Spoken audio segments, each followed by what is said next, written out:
My name is Michael Scott. Webster's dictionary defines wedding as the fusing of two metals with a hot torch. Well, you know something? I think you guys are two metals, gold medals. For those of you who don't know me, I'm Michael Scott, Phyllis's boss. To quote from The Princess Bride,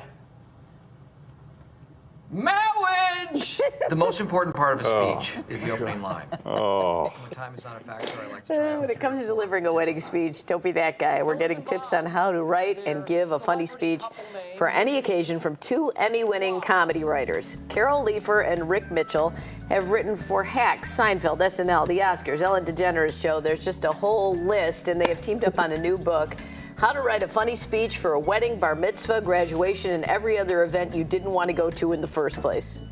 Carol and Rick join us now. Good morning. Good morning. I gotta say, most of those wedding toasts, I feel like people are winging it. I would imagine that's a mistake. Yeah, that was a big reason why Rick and I got together on this, because as you could see from the clip, there are so many dreadful speeches out there that we've encountered, that you all have encountered, and we felt like we needed to do this as a public service. Because is that the worst, sitting there and enduring one of those speeches? So, Yeah. And Yeah. Rick, one of the tips, you would think this would be the most obvious thing in the world. Keep it short, under 5 minutes, but people just go on and on. It should be obvious. And I don't know if it's a thing where people, when they know someone, they feel like they need to include everything they know about the person, but you don't. We say keep it 5 minutes or under. It's that easy. Keep it short. Don't bore people. In and out. That's all you want. Yeah, I mean, you want to see a little bit of a toast, not a roast. So how do you make it funny without being, I mean, some people just aren't funny. Is there a way to do it the right way? well, absolutely. With the book, we not only walk you through the beginning, middle, and end, but we do have a section where it is easier than you think to make your speech funny. And if you're really out of ideas, what Rick and I have at the back of the book is we call it jokes to steal. We have lists of jokes for whatever occasion that we've written that you are feel free to take and insert into your speech. It is only our pleasure. And I assume if you know you're not funny, hopefully you know that about yourself, that you should just draw upon kind of a heartfelt story and talk from the heart about the person at a wedding, for example, right? Stories are the heart of it. I mean, that's what you want. Whether you're making them funny or heartfelt, that's what you should be trying to find. Find these stories, talk to people. If you can't think of any, talk to people, know the person. Find these stories and tell them. That's what people want to hear. That they love it. When it comes to public speaking, what is your position on alcohol?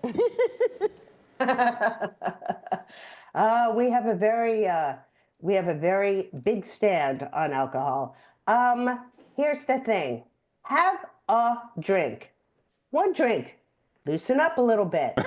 But then when the person decides to have 6 or 7 more, that's where speeches go really wrong. How uncomfortable is it when you're sitting there and the speech giver is hammered and you have to endure that horrible speech? So, we try to tell people being nervous is natural. A lot of people are like, I don't want to give a speech. I'm nervous. Hey, we're both stand-ups. I'm nervous still before I do a stand-up set. The butterflies are good. It gives you energy and adrenaline, and work off that. And the other thing that we tell people is, you're talking to a very warm house. People want you to do well. So, most of them are sitting there thinking, oh, thank God it wasn't me who has to give a speech. Right. Yeah. So people are rooting for you. So I think also going in knowing that should give people some peace of mind. Rick, what's your stance on cliches? Webster's dictionary says marriage. Oh. Yeah, I think, we've seen it again and again. There's a reason it's a cliche. So I think any way you can stay away from those is great. And again, talk from the heart. We also have things in the book. We have these templates that you can use, which is kind of like Mad Libs, where you can just kind of insert your stories and information. If you don't have time to really sit and write it, you can do something like that, and there's no cliches in there. Yeah, and what is your policy on reading a speech versus maybe investing some time in practicing it and trying to deliver it as if it's coming from the heart? Well, we try to recommend that people should, there's nothing worse than when someone gets up and they're looking down at a piece of paper or their phone and they're just kind of not in the moment. We recommend that people get an index card or on your phone to do bullet points and kind of use that as your guide. Another thing we recommend that a lot of times people don't do is rehearse your speech in front of someone who's going to be there or someone who knows the person like you do, because that's always a good guide in knowing if you're going in the right direction. So people shouldn't be afraid of that as well. Well, the book is How to Write a Funny Speech for a Wedding, Bar Mitzvah, Graduation, and every other event you never wanted to go to in the first place. For more, you can follow these guys on social media.